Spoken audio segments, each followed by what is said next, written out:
Hello everyone, देखिए आज हम बाउंडेड मैट्रिक्स स्पेस करेंगे एंड इसकी एक एग्जांपल करेंगे। तो सबसे पहले बाउंडेड मैट्रिक्स स्पेस के लिए आपको बाउंडेड सेट की डेफिनेशन आनी चाहिए। बाउंडेड सेट क्या होता है? जिसकी lower and upper bound exist करती है। देखो, अगर मैं एक ऐसा सबसेट लूँ रियल नंबर्स का, ठीक है, हमारे पास एंड एग्जिस्ट कर रहे हैं दो real numbers u and l, फिर u एंड l हमारे पास upper bound and lower bound है, ठीक है, सच दैट जो x है हमारे पास वो उस लोअर एंड अपर बाउंड में लाई कर रहा है। कहने का क्या मतलब है हमारे पास, देखो यहाँ पे u हमारे पास अपर बाउंड कब होगा? जब हमारे पास जो s के एलिमेंट्स हैं, ठीक है, s के सारे एलिमेंट्स कह लो हमारे पास, वो u से उस अपर बाउंड से छोटे हों या फिर इक्वल हों, ठीक है ना। जो s के सारे एलिमेंट्स हैं ना, अगर मान लो x ही लेकर चलूँ, वो उस अपर बाउंड से इक्वल या छोटा होना चाहिए।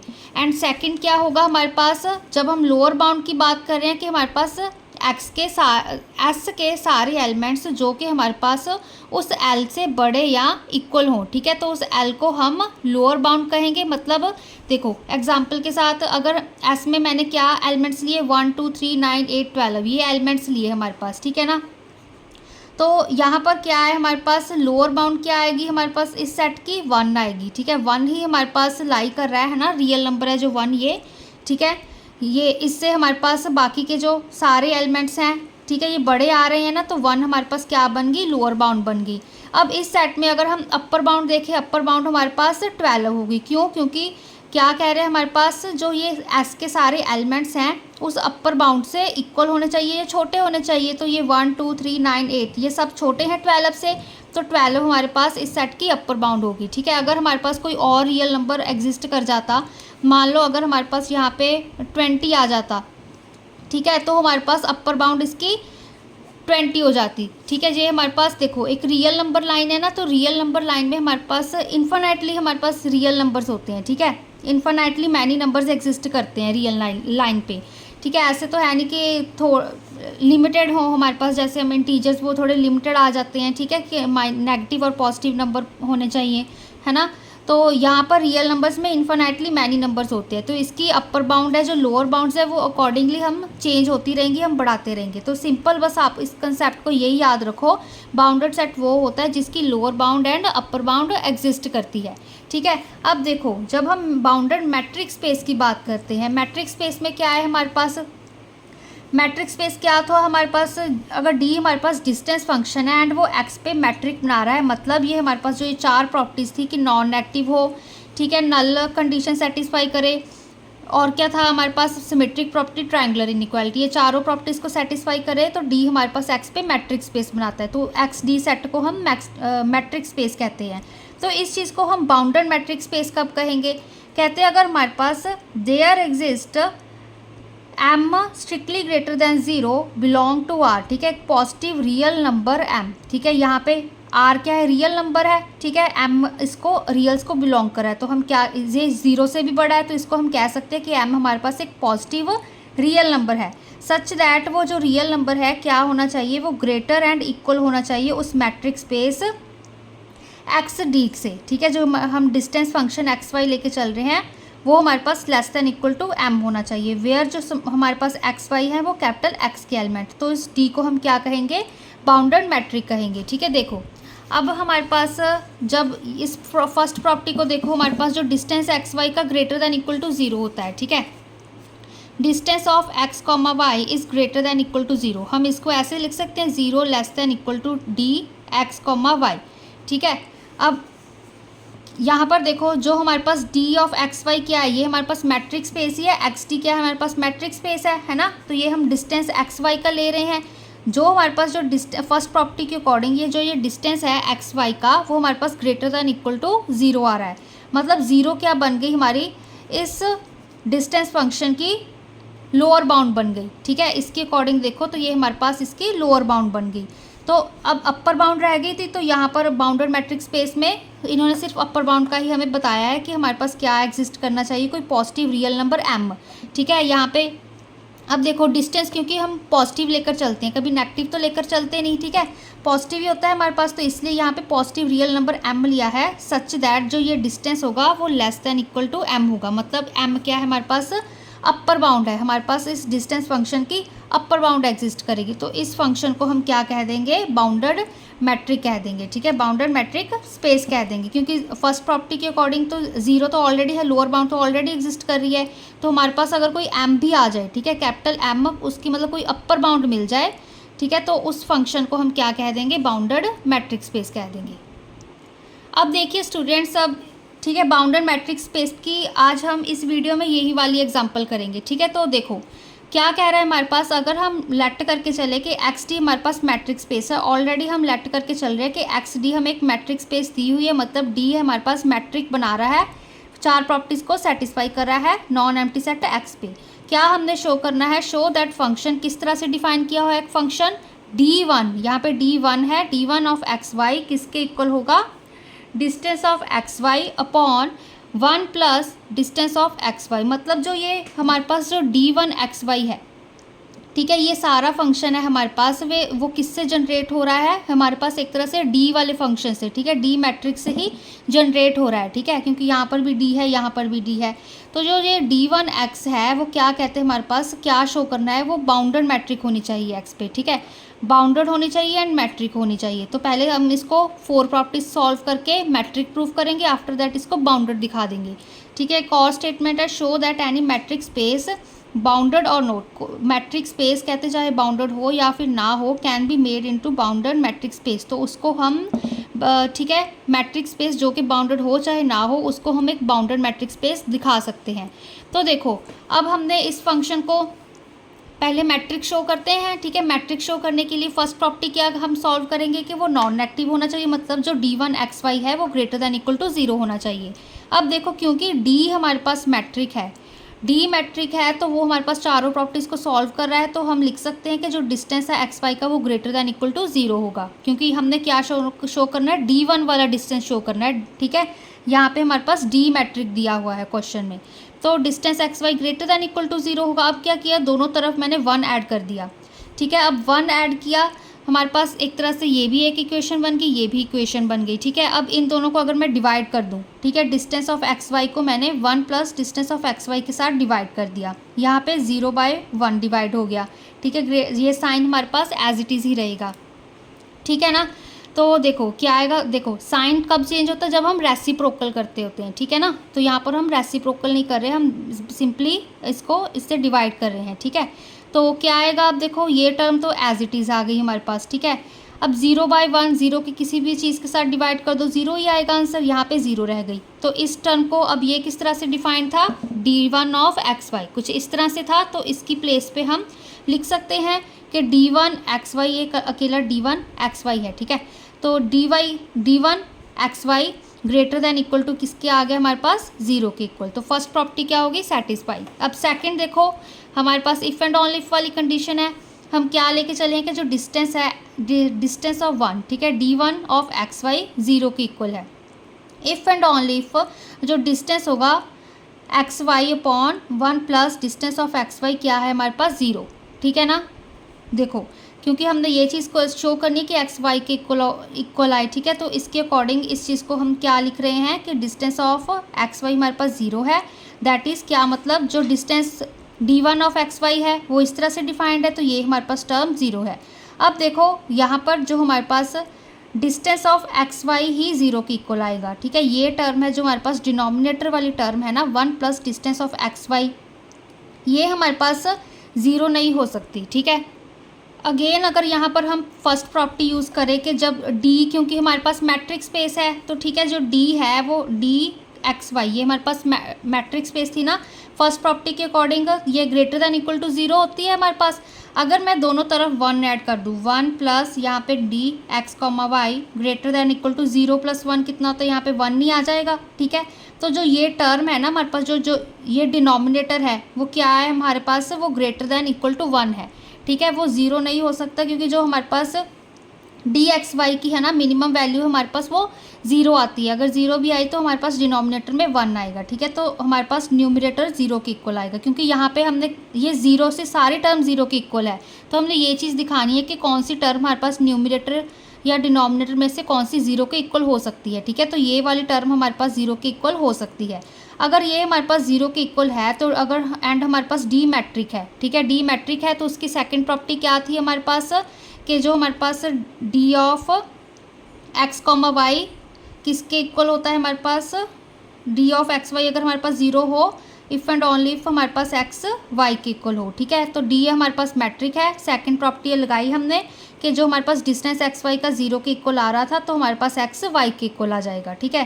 कन्वर्सली भी यहाँ पे इफ़ एंड ओनली इफ था तो प्रूव करने की अलग से ज़रूरत नहीं है, तो यहाँ पर सीधा ही अगर एक्स वाई के इक्वल है, ठीक है, वही डी मैट्रिक है तो हम डिस्टेंस ऑफ एक्स वाई 0 के इक्वल लिख सकते हैं, ठीक है। फिर हमने फिर से यही कंडीशन लगा के इसको प्रूव कर दिया।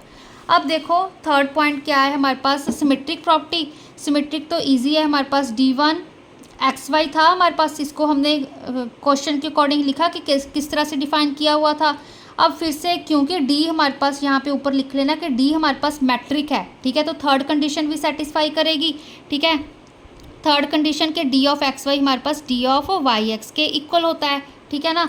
तो यहाँ पे डी मैट्रिक है तो इसकी प्लेस पे हमने वाई एक्स लिख दिया एंड इसकी प्लेस पर भी डी ऑफ वाई एक्स लिख दिया, ठीक है। तो इसको फिर हम इसके अकॉर्डिंग रिप्रेजेंट करेंगे तो D1 वाई एक्स आ गया, ठीक है। तो ये हमारे पास क्या बन गई, सिमेट्रिक प्रॉपर्टी सेटिस्फाई होगी।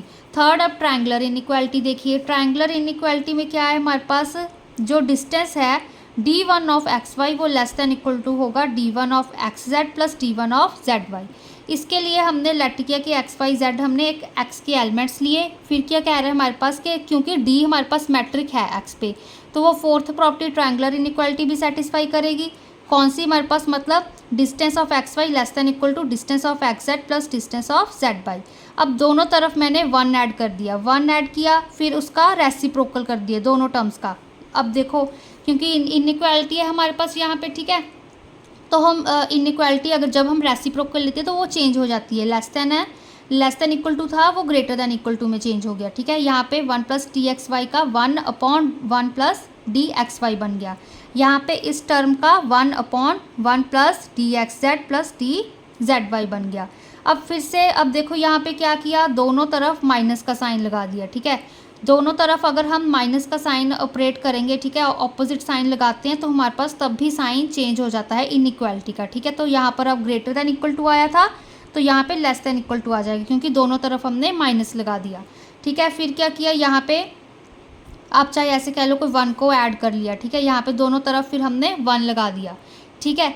तो अब देखो क्या किया हमने, यहाँ पे दोनों तरफ 1 एक तरह से कह लो ऐड ही कर दिया, ठीक है। तो 1 दोनों तरफ फिर ऐड किया, जब ऐड किया तो यहाँ पर अब हम इसका एलसीएम लेंगे, ये हमारे पास डिनोमिनेटर में आ जाएगा, इसको हमने ऊपर मल्टीप्लाई कर दिया, एलसीएम लिया है ना हमने, तो 1 प्लस डी एक्स वाई, ठीक है, -1 एज इट इज़। फिर ये सारी टर्म यहाँ पे न्यूमरेटर में आ जाएगी माइनस ये 1 एज इट इज़, ठीक है। एलसीएम तो लेना आता है ना आपको। तो देखो फिर क्या आएगा, ये 1 से 1 कैंसिल हो गया, ये क्या बन गया, distance of X Y upon 1 plus distance of X Y, ठीक है।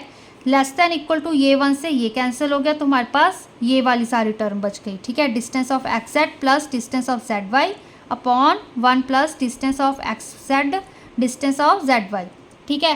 क्योंकि यहाँ पर हम किससे स्टार्ट कर रहे हैं, डी इज़ मैट्रिक, ठीक है, डी वाला लेके चल रहे हैं, यहाँ पे D1 कहीं पर नहीं है, इसको D1 तो हमने प्रूव करना है, ठीक है। तो अब देखो इस स्टेप में क्या आ जाएगा, ये हमारे पास D1 XY बन जाएगा, क्यों, क्योंकि हमारे पास ये टर्म क्वेश्चन के अकॉर्डिंग क्या रिप्रेजेंट करी है, D1 ऑफ XY, ठीक है, ये चीज़ बन गई, ठीक है। अब देखो यहाँ पर हमने क्या किया, जो डिस्टेंस ऑफ एक्स जेड है, ठीक है, ये हमारे पास न्यूमरेटर में एडिशन का साइन था ना, तो डिनोमिनेटर में हमने इसको अलग अलग कर लिया। देखो जैसे हमारे पास मान लो यहाँ पे 2 + 3/5 ऐसे होता है ना, हम इसको लिख सकते होते हैं 2/5 + 3/5, ठीक है, हम इसको ऐसे लिख सकते हैं। तो एलसीएम लेंगे, यहाँ पे 5 आएगा, 2 + 3 बन जाएगा। तो यहाँ पर भी वही चीज़ की है, ठीक है। ये सारी डिनोमिनेटर को रखा, न्यूमरेटर में डी ऑफ एक्स जेड आ गया, फिर प्लस का साइन, फिर डी जेड वाई अपॉन ये सारी टर्म, ठीक है।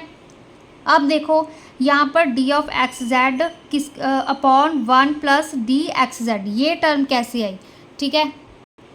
मैंने यहाँ पर क्या लिया, अब ये न्यूमरेटर लिया, सॉरी डिनोमिनेटर लिया, ठीक है। देखो ये सारा डिनोमिनेटर होगा ना जो हमारे पास, वो ग्रेटर दैन इक्वल टू होगा किससे, डी एक्स जेड प्लस 1 से। सिमिलरली यहाँ पर जो ये सारा डिनोमिनेटर होगा वो किससे बड़ा होगा, dz(y+1) से, क्योंकि देखो यहाँ पर हमें क्या चाहिए था, ठीक है, जब हमने इस ये वाली फॉर्म बनानी है, ठीक है, ये क्वेश्चन वाली फॉर्म बनानी है, तो इसके अकॉर्डिंग हमारे पास यहाँ पे न्यूमरेटर पे dxz था, तो नीचे भी हमने डिस्टेंस ऑफ xz+1, ठीक है, ये वाली टर्म इतनी की ज़रूरत है, ठीक है, इस पार्ट की ज़रूरत नहीं है हमें, ठीक है ना। तो इसलिए हमने यहाँ पर क्या किया, ये वाली सारी टर्म बड़ी होगी dxz+1 से। ये टर्म की देखो, अगर मैं यहाँ पे ऐसे ले लूँ कोई 1 + 2 + 3, दूसरे पेज पे देखो, यहाँ पे लेते हैं 1 + 2 + 3 is greater than equal to 1 + 2,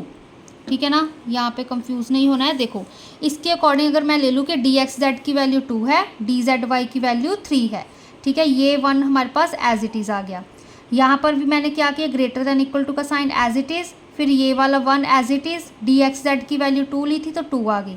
तो देखो अब इसके अकॉर्डिंग 2 + 3 5, 5 + 1 6, 6 हमारे पास बड़ा होता है 1 + 2 3 से, ठीक है, ये चीज़ होती है। तो इसके अकॉर्डिंग भी तो इसको भी हम इस तरह से लिख सकते हैं, मतलब ये टर्म 1 + dxz में 1 + 2 में मतलब 3 ऐड हो रहा है, तो ये टर्म 1 + dxz से बड़ी होगी। सिमिलरली जब हम ये वाली टर्म देख रहे हैं, जब हम, ठीक है, यहाँ पर हमें न्यूमरेटर में डिस्टेंस ऑफ zy था, ठीक है, तो यहाँ पर भी हमें क्या चाहिए डिनोमिनेटर में, इसके अकॉर्डिंग 1 + dzy, ठीक है, dxz एक्स्ट्रा आ रहा था, तो यहाँ पर भी हमने क्या किया, ये सारी टर्म उठाई हमने, ठीक है, ये किसके ग्रेटर दैन इक्वल टू आ गई, डिस्टेंस ऑफ zy+1। सिमिलरली वही सेम एग्जांपल ले लो, यहाँ पे 1 प्लस, अगर मैंने यहाँ पे क्या ले लिया 3 ले लिया, यहाँ पे डिस्टेंस ऑफ zy की वैल्यू 4 ले ली, greater than equal to distance of zy यहाँ पे 4 है, यहाँ पे +1, तो क्या आ गया 4 5 6 7 8, 8 is greater than equal to हमारे पास 5, 8 बड़ा होता है 5 से, ठीक है। तो जो ये वाली टर्म है ये हमारे पास, ठीक है, छोटी होती है इस सारी टर्म से, क्योंकि 1 + dzy में एक और टर्म dxz ऐड हो रही है, ठीक है। तो यहाँ पर देखो जो ये हमारे पास फिर टर्म आ गई, यहाँ पर हमारे पास क्या आ जाएगा, ये सारी टर्म है ना हमारे पास, ये हमारे पास ग्रेटर दैन इक्वल टू थी, तो यहाँ पे हमने क्या आ गया 1 + dxz।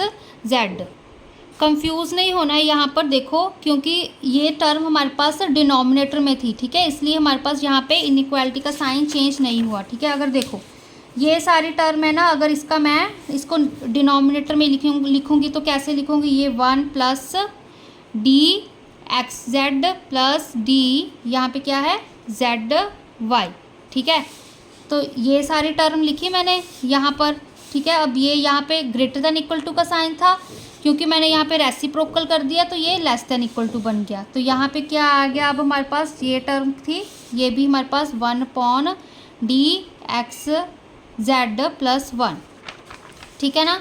कंफ्यूज नहीं होना है, जो ये सारी टर्म थी ना इसका मैंने रेसिप्रोकल कर दिया, तो इनइक्वालिटी थी उसका साइन भी चेंज हो गया, ठीक है। तो यहाँ पर इसलिए हम यहाँ पर भी लेस दैन इक्वल टू का ही साइन रहेगा, क्योंकि ये टर्म डिनोमिनेटर में थी हमारे पास, ठीक है ना। तो यहाँ पर क्या आ गया हमारे पास, इसके अकॉर्डिंग 1 + dxz, यहाँ पर क्या आ गया dzy के नीचे 1 + dzy, ठीक है। अब फिर से यहाँ पे xz था, यहाँ पे xz था, तो ये किसकी फॉर्म इसने ले ली, यहाँ पर d1, ठीक है, xy की फॉर्म, मतलब यहाँ पे xz था तो यहाँ पे d1xz, यहाँ पे क्या आ जाएगा d1zy, ठीक है, ये टर्म आ गई। तो इससे क्या पता चलता है हमारे पास जो d1xy है वो लेस दैन इक्वल टू हो गया d1xz + d1zy, ठीक है। तो ये हमारे पास ट्रायंगुलर इनइक्वालिटी भी सेटिस्फाई कर रही है, ट्रायंगुलर इनइक्वालिटी भी सेटिस्फाई होगी, सिमेट्रिक प्रॉपर्टी भी हो गई हमारे पास, ठीक है, if and only if condition भी हो गई हमारे पास, नॉन नेगेटिव वाली भी होगी। तो जो d1 है वो हमारे पास क्या बना रहा है, एक मैट्रिक बना रहा है x पे, ठीक है। ये चारों प्रॉपर्टीज़ प्रूव करनी थी, वो हमने किसको, d हमारे पास ऑलरेडी मैट्रिक स्पेस दिया हुआ था x पे, उसको यूज़ करके हमने प्रूव कर दिया कि जो d1 है हमारे पास वो मैट्रिक स्पेस बना रही है। अब इसको हमने बस एक चीज़ रह गई कि बाउंडेड प्रूफ करना है कि ये हमारे पास बाउंडेड है मैट्रिक पे, ठीक है। अब देखो यहाँ पर क्या कह रहे हैं क्लियरली, d1 जो xy है वो स्ट्रिक्टली लेस दैन 1 है, तो x d1 हमारे पास बाउंडेड होगा। देखो जैसे यहाँ पर सिमिलरली हमने ये चीज़ की थी कि ये सारी term greater than equal to होगी इन दो टर्म से, ठीक है। हम यहाँ पर भी अब देखो जो d डिस्टेंस ऑफ xy है, ठीक है, वो हमारे पास छोटा होगा distance of X Y plus 1 से। ठीक है, हम ये चीज़ कह ही सकते हैं। अगर यहाँ पे मैं 3 ले लूँ डिस्टेंस ऑफ एक्स वाई की वैल्यू, ठीक है, वो हमारे पास छोटी होगी।